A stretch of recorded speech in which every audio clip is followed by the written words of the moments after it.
রসালো আর মুচমুচে গজার পিঠা বা খাজা পিঠা। প্রিয় দর্শক, আসসালামু আলাইকুম। আমার মতো যারা ঝটপট নাস্তা তৈরি করতে খুব পছন্দ করেন তারা কিন্তু মাত্র ১ কাপ আটা দিয়েই ভেতরটায় একদম রসে টইটুম্বুর আর উপরের দিকটায় মুচমুচে এরকম গজার পিঠা বানিয়ে নিতে পারেন।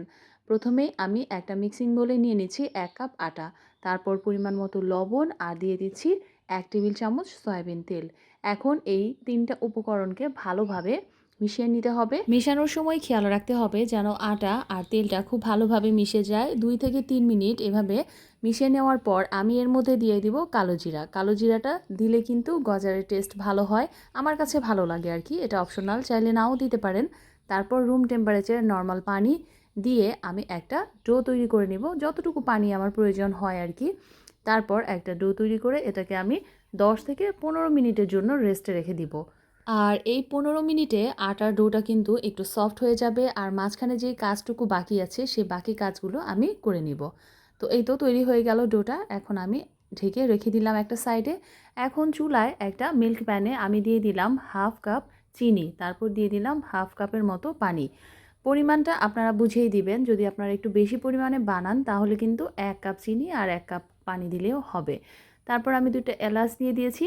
যখন চিনিটা বলক উঠে এসেছে, চিনি আর পানিটা, তারপর এখানে সামান্য জাফরান কালার দিয়েছি, জাস্ট এটা একটা সৌন্দর্যের জন্য। আপনারা চাইলে এটা স্কিপ করতে পারেন। তারপর নামানোর আগ মুহূর্তে আমি দিয়ে দিলাম কয়েক ফোঁটা লেবুর রস। এখন চুলাটা অফ করে দিব। লেবুর রস দিয়ে কিন্তু আর চুলা অন রাখা যাবে না, যেন চিনি পানিটা স্টিফ না হয়, সেই জন্যই আমি লেবুর রসটা দিয়েছি। এই তো তৈরি হয়ে গেল চিনির শিরাটা। তারপর আমি আরেকটা মিশ্রণ তৈরি করতে চলে এসেছি। একটা বাটিতে আমি নিয়েছি ২ টেবিল চামচ সয়াবিন তেল আর ১.৫ টেবিল চামচ নিয়েছি কর্নফ্লাওয়ার। এখানে চাইলে কিন্তু আপনারা আটাও ব্যবহার করতে পারেন, তবে কর্নফ্লাওয়ার দিলে এর ভেতরে যে মুচমুচে বা ক্রাঞ্চি ভাবটা একটু বেশি হয় আর কি।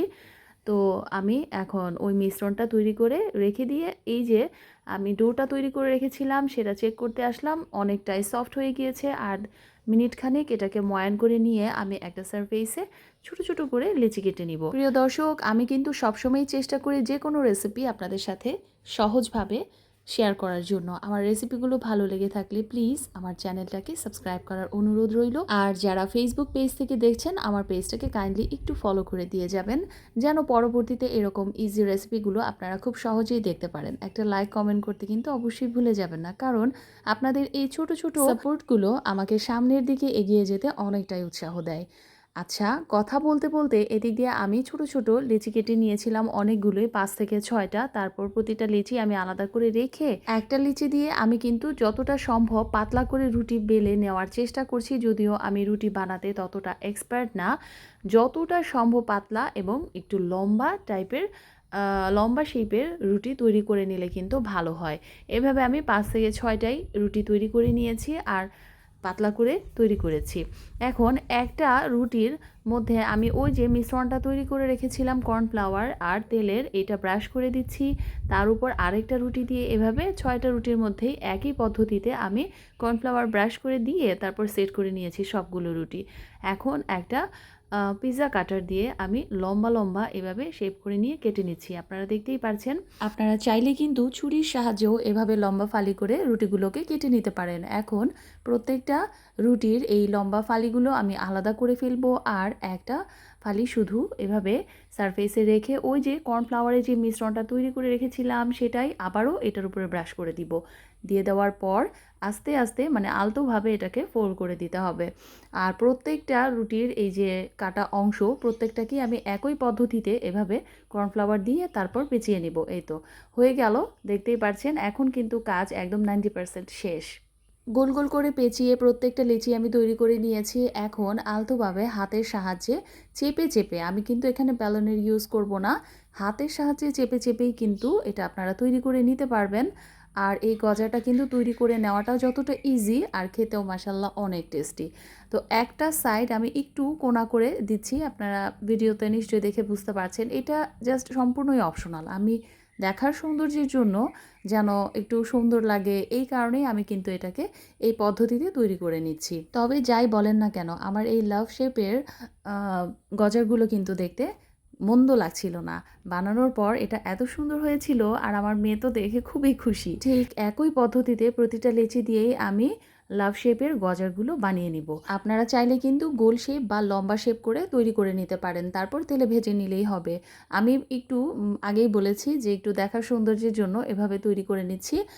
আর আজকের ভিডিওতে ভয়েস দেওয়ার সময় আমার প্রচণ্ড গলা ব্যথা, যদি কোথাও কোনো সাউন্ড স্লিপ খায় তাহলে ক্ষমা সুন্দর দৃষ্টিতে আপনারা দেখবেন, এটাই আশা করছি। আচ্ছা, একইভাবে আমি প্রত্যেকটা গজার বানিয়ে নিয়েছি, এখন শুধু তেলে ভাজার বাকি। তারপর শিরায় দিলেই তৈরি হয়ে যাবে দারুণ মজাদার এই সুস্বাদু গজারগুলো।